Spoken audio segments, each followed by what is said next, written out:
아주 독실한 기독교 신자인 어느 이빈욱과 의사가 진찰을 아주 잘 했습니다. 그래서 많은 목사님이 찾아왔어요.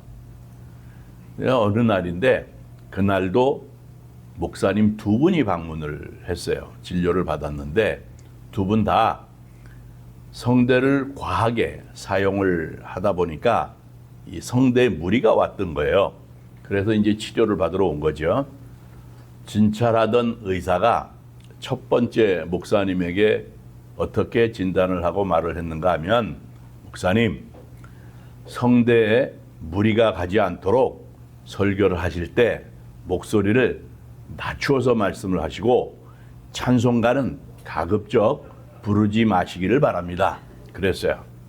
첫 번째 목사님이 나간 다음에 그 다음 목사님을 진찰을 하면서 어떻게 얘기를 했는가 하면, 목사님, 성대에 무리가 가지 않도록 설교 시간을 대폭 줄이시기를 바랍니다.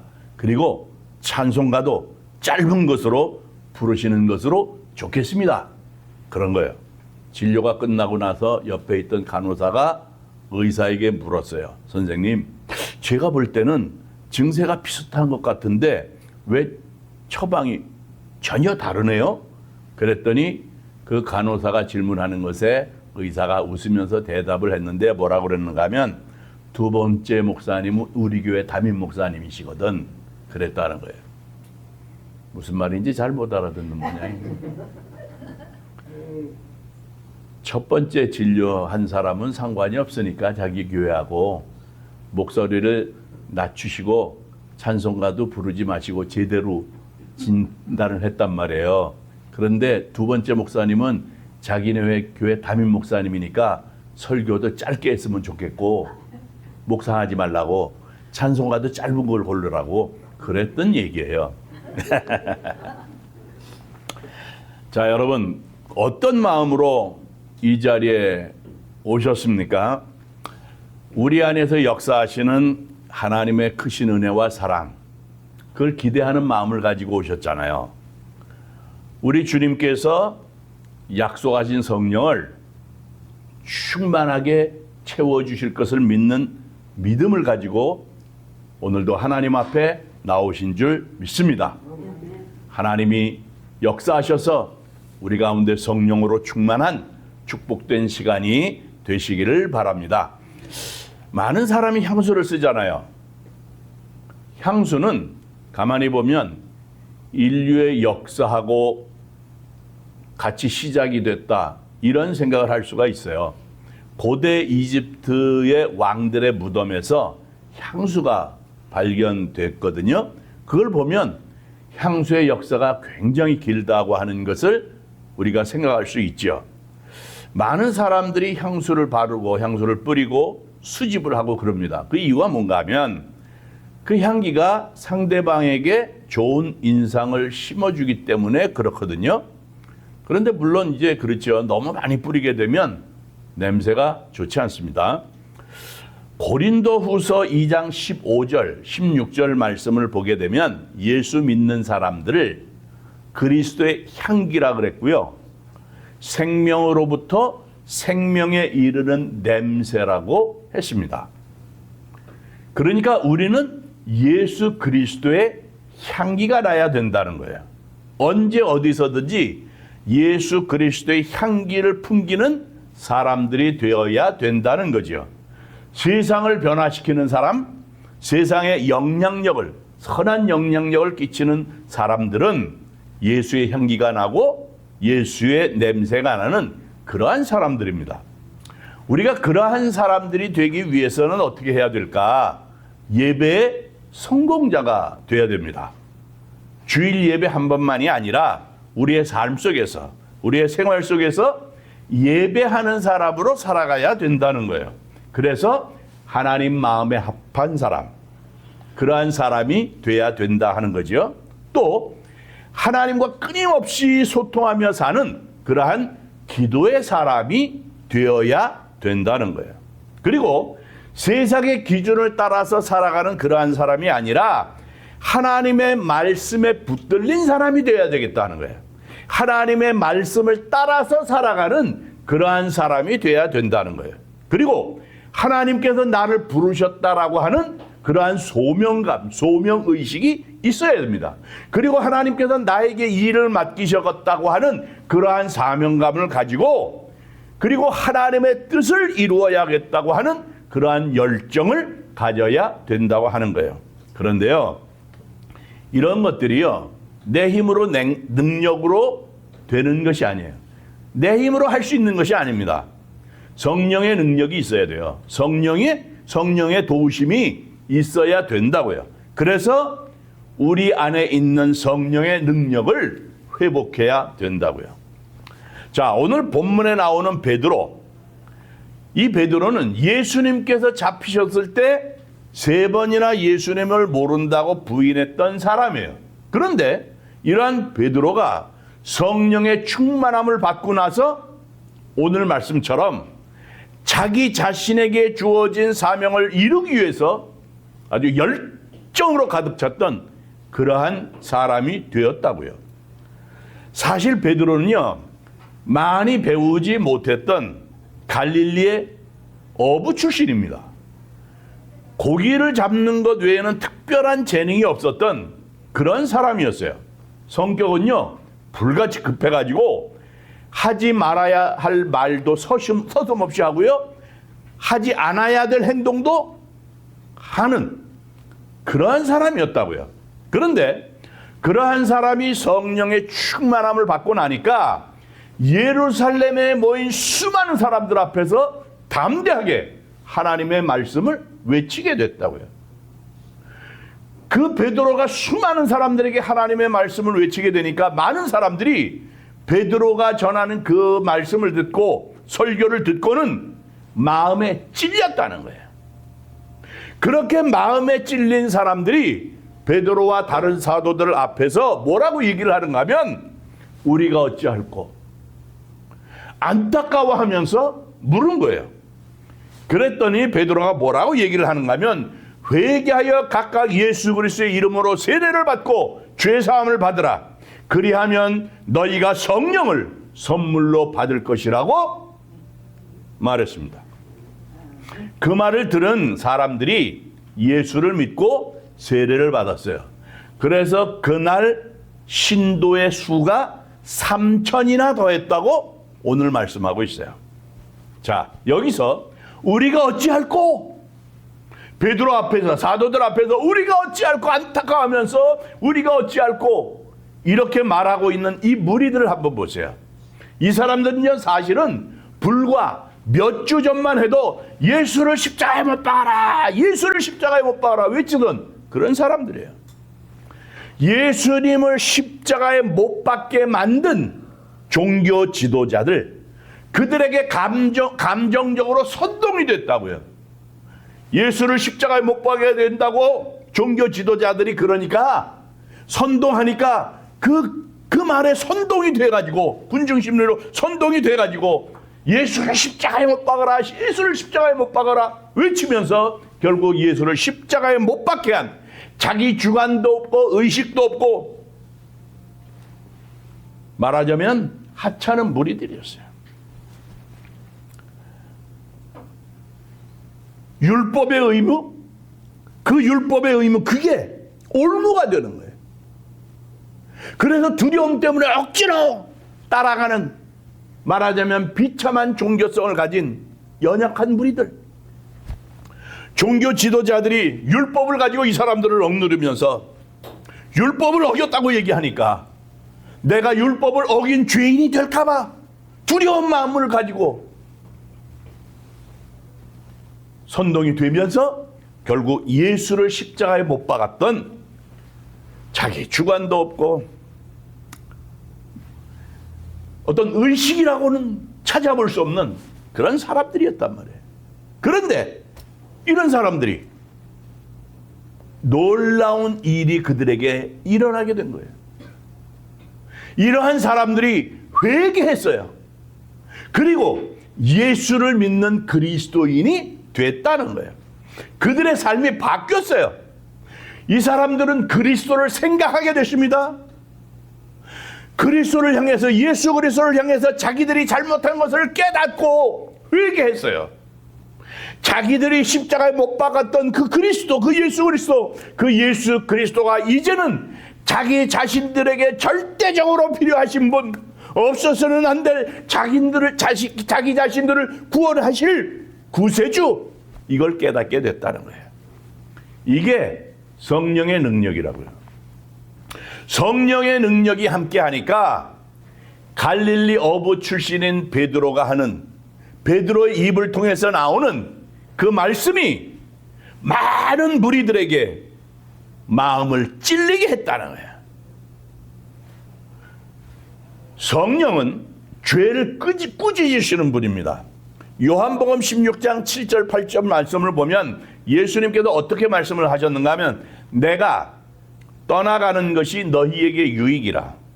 내가 떠나가지 아니하면 보혜사가 너희에게 오시지 아니할 것이요, 가면 내가 그를 너희에게 보내리니 그가 와서 죄에 대하여, 의에 대하여, 심판에 대하여 세상을 책망하시리라. 그렇게 말씀을 하셨어요. 바로 이렇게 성령께서는 우리의 마음의 죄에 대해서 찔림을 주셔가지고 회개하게 하신다고요. 그래서 많은 무리가 양심의 찔림을 받고는 회개하는 역사가 일어난 거예요. 제가 오늘 말씀을 준비하면서 사실은 지난 한 주간 동안 하나님 앞에 기도를 하는 것이 좀 부족했어요. 하나님 앞에 기도하는 것이 참 힘들었어요. 그러면서 제 스스로가 하나님의 말씀을 보면서 마음의 찔림을 받는 거예요. 하나님, 내가 성령에 붙잡힌 사람이 되고 성령의 사람이 되고 우리 교회가 성령이 충만한 교회가 되기를 소원합니다. 성령이 역사하시는 그러한 제단이 되기를 소원합니다. 우리 모든 성도들이 성령으로 붙잡힌 바 된 성령이 충만한 삶이 되기를 소원합니다. 그렇게 기도했는데, 그렇게 기도하는 사람으로서 내가 하나님 앞에 더 엎드려서 기도해야 되는데 내 자신의 모습 때문에 나를 하나 다스리질 못해가지고 하나님 앞에 부르짖어 기도하는 것이 소원해진다고 한다면 과연 내가 하나님의 일을 하는 사람으로, 목사로서 하나님이 기뻐하실까? 그러한 생각이 들면서 마음의 찔림을 받게 됐어요. 그래서 하나님 앞에 부르짖어서 다시 한번 기도하면서, 하나님, 나를 용서해 주시고 하나님, 성령의 사람으로 다시 한번 세워주시기를 소원합니다. 그러면서 하나님 앞에 눈물로 부르짖어서 하나님 앞에 기도하게 됐어요. 하나님이 회개하게 하시고 힘을 주시고 능력을 주셨어요. 부르짖을 수 있도록 하나님이 제 안에 역사해 주셨어요. 하나님께서는 이 시대를 살아가는 우리에게 성령의 능력을 주셨습니다. 하나님께서는 우리를 통해서 성령의 능력으로 하나님께서 원하시는 하나님의 뜻을 이루시기를 원하십니다. 우리가 잊지 말아야 될 것이 뭔가 하면, 예수를 주로 고백한 사람들은 이미 성령을 받은 사람들입니다. 성령을 모셔드린 사람들이에요. 그래서 우리가 성령의 전이라고 하는 거예요. 우리가 성령의 전입니다. 성전이 된 거예요.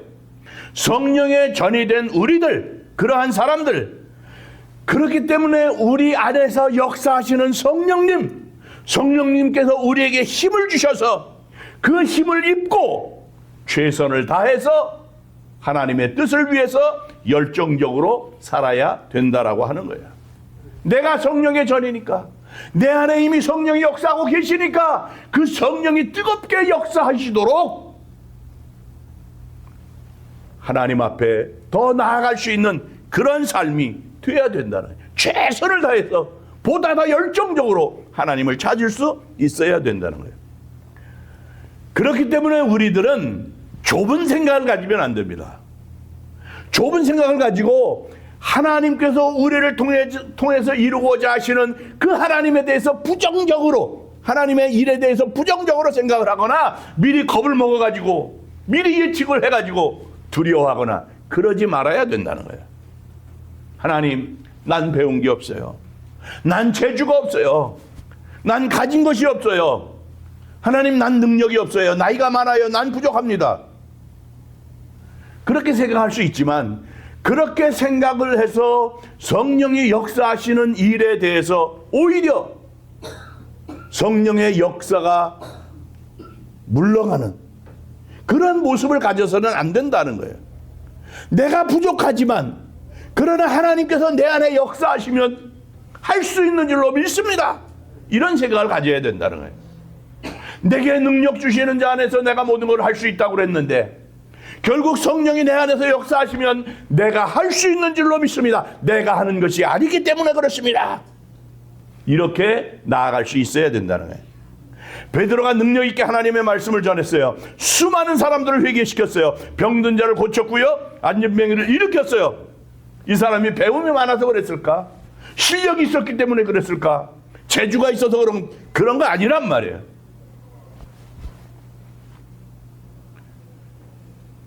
오직 하나님의 능력, 성령의 능력으로 된 겁니다. 사도행전 3장을 보면 베드로가 성전 비문에서 구걸하던 사람, 나면서부터 안진뱅이였던 사람에게 은과 금은 내게 없지만 내게 있는 이것을 내게 주노니 나사렛 예수 그리스도의 이름으로 일어나 걸어라 그랬어요. 그러면서 그 사람의 오른손을 잡아서 일으켰더니 그 사람이 일어나서 발과 발목에 힘을 얻고 걷고 뛰면서 성전으로 들어가서 하나님을 찬송하는 기적이 일어났어요. 이 사람은 나면서부터 성전 미문에 앉아서 구걸하던 사람이에요. 하나님께 예배하러 올라가는 사람들, 그 사람들은 성전에 들어가서 예배를 하는데 이 사람은 그 사람들을 보면서 구걸하는 사람이에요. 이 사람은 평생 성전에 들어가 보지 못한 사람이에요. 그런데 이러한 사람이 베드로가 내게 은과 금은 없지만 내가 가지고 있는 건 예수 그리스도의 이름이다. 예수 그리스도의 이름으로 일어나 걸으라 그럴 때 이 사람이 일어나서 성전에 들어가서 그동안 들어가 보지는 못했던 그 성전에 들어가서 하나님 앞에 찬송하고 예배하는 이런 놀라운 기적이 일어난 거예요. 바로 이 하나님의 능력이 은이나 금과 같은 세상적인 가치에서 나온 것이 아니라 성령의 능력으로부터 나왔다라고 하는 거예요. 제가요, 나이가 많아서 이제는 좀 쉬어야 되겠습니다. 이런 생각 버려야 된다고요. 하나님 앞에서는요, 다 어린아이와 같은 존재들입니다. 여러분 한번 갈렙을 생각을 해보자고요. 갈렙이요, 나이 85세가 됐을 때요, 하나님께서 말씀하신, 하나님께서 약속하신 산지를 정복할 비전, 열정을 가졌다고요. 그래서 여호수아 앞에서 아주 담대하게 외치잖아요. 큰 소리로. 오늘 내가 강건합니다. 오늘도 내가 강건합니다. 내 힘이 45년 전 그때나 지금이나 마찬가지입니다.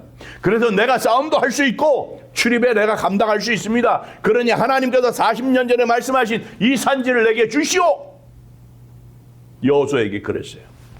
85세 노인이에요. 그 노인이 하나님의 뜻을 이루고자 하는 열정이 있었다고요. 그래서 가장 험한 이 산지를 달라, 이 일을 달라 그런 거예요. 바로 그런 것처럼 오늘 이 예배의 자리에 오신 여러분 모두가 다 하나님 앞에서 일하는 일꾼들이 되시기를 바랍니다. 예배의 자리를 지키는 것, 기도의 자리를 지키는 것, 놀라운 하나님의 축복된 일이에요. 하나님이 기뻐하시는 일이거든요. 2025년 며칠 안 남았어요. 이제 곧 2026년이죠. 더 열심히 예배의 자리를 지키시고 더 열심히 기도의 자리를 지키시기를 바랍니다. 더 열심히 전도하시고요. 더 열심히 선교 사업에 동참하시기를 바랍니다. 더 열심히 교회에서 봉사하시고 누가 알아주지 않는다고 할지라도 하나님께서 기뻐하시는 하나님의 뜻이요, 하나님께서 원하시는 일이니까 더 열심히 하시기를 바랍니다. 힘들고 어려워도, 경제적으로 어려워도 믿음으로 담대하게 성령의 능력으로 하시기를 바랍니다. 우리 모두 성령의 능력을 힘입고 사역의 현장에서 최선을 다해서 헌신해야 될 줄로 믿습니다. 오늘날 세상 사람들을 보자고요. 다 자기 욕구를 만족시키기 위해서 살고 있잖아요. 자기 욕구를 위해서 살아간다고요. 그런 시대 속에서 우리 주님 예수님께서는 섬기는 자로 오셨어요. 섬기는 분으로 오셨잖아요. 우리는 그 예수 그리스도를 닮아서 섬기는 자세로, 섬기는 삶으로 살아가야 되겠다. 헌신하는 삶을 가져야 되겠다는 거예요. 지금까지 우리와 함께 하시고 우리 안에서 역사하시는 성령님의 그 능력을 혹시라도 잊어버리고 살아왔다고 한다면 다시 성령의 능력을 구하시기를 바랍니다. 성령의 능력을 회복하고 성령의 능력을 힘입고 강하고 담대하게 믿음으로 승리하며 살아가시기를 바랍니다. 하나님께서는 우리를 절대로 혼자 두지 않겠다고 말씀하셨어요. 세상 끝날까지, 이 세대가 다 끝나는 그날까지 항상 함께 하겠다고 말씀하셨어요. 의로운 오른손으로 붙들어 주시겠다고 말씀을 하셨어요. 그러니까 아무리 힘들고 어려운 세상을 우리가 산다고 할지라도 염려하지 말고 근심하고 걱정하지 말고 성령의 능력을 힘입고 강하고 담대하게 살아가시기를 바랍니다. 믿음 없이는 하나님을 기쁘시게 할 수 없다고 그랬어요. 나는 할 수 없다 그러는 것은요, 어떻게 보면 겸손이 아니라 열등감이라고 얘기할 수 있어요. 열등감은요, 오히려 성령의 능력을 밀어내는 거라고요. 그렇게 되면 강하고 담대하게 살아갈 수가 없는 거예요. 우리는 강하고 담대하게 성령의 능력을 힘입고 긍정적인 신앙인의 삶을 살아야 될 줄로 믿습니다. 매사를 긍정적으로 소망을 가지고 생각을 하면서 판단해야 됩니다. 그것이 축복이고 은혜예요. 긍정적인 희망으로 사는 사람, 긍정적인 생각을 가지고 살아가는 사람들, 이러한 사람들이 주변을 바꾼다고요. 쇄신시킨다고요. 주변 사람들에게 지대한 영향력을 끼친다고요. 이런 얘기가 있어요. 항상 폐하 잘된 일입니다. 이렇게 말하는 신하가 있었어요. 어느 날 왕하고 이 신하가 사냥을 하러 나갔는데 왕이 그만 잘못을 해가지고 손가락 하나를 잃게 됐어요. 그 사고를 당한 거예요. 그때 이 신하가 폐하 참 잘 됐습니다. 이런 거예요. 그 한마디 때문에 이 신하가 미움을 받아서 감옥에 갇히게 됐어요. 당연하잖아요. 손가락을 잃어버렸는데 폐하 참 잘된 일입니다. 이런 얘기를 하니 얼마나 괘씸하겠어요. 얼마 후에 이 왕이 다시 사냥을 하러 나갔어요. 사냥을 하다가 길을 잃고 헤매다가 식인종에게 붙잡혔습니다. 식인종이 입맛을 다시면서 그 왕에게 다가와 가지고는 무슨 상처가 있는가 면밀히 조사를 했어요. 그러다가 손가락 하나를 보니까 손가락이 없단 말이에요. 그래서 이 먹이에 흠집이 있구만. 그래서 버리고 도망갔다는 거예요. 그래서 그 왕이 왕국에 돌아와 가지고는 감옥에 갇혀 있는 그 신하를 찾아갔습니다. 그리고 왕이 지난 모든 일들을 자세하게 이야기를 했어요. 그러면서 미안하네. 자네 덕분에 내가 살았네. 사과를 했습니다. 그랬더니 그 신하가 또 뭐라고 얘기를 했는가 하면 폐하 참 잘 되었습니다. 왜냐하면 제가 감옥에 들어오지 않았다고 한다면 분명 폐하하고 같이 사냥을 하러 나갔을 것 아닙니까? 그러면 저는 꼼짝없이 흠없는 음식이 되어서 식인종의 밥이 되었을 것 아닙니까? 이렇게 대답을 했다는 거예요.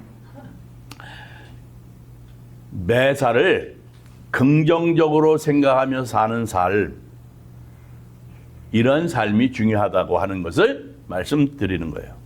사랑하는 성도 여러분, 우리는요 항상 입을 열 때마다 승리를 말할 수 있어야 되고 축복을 말할 수 있어야 되고 감사를 말할 수 있어야 되겠습니다.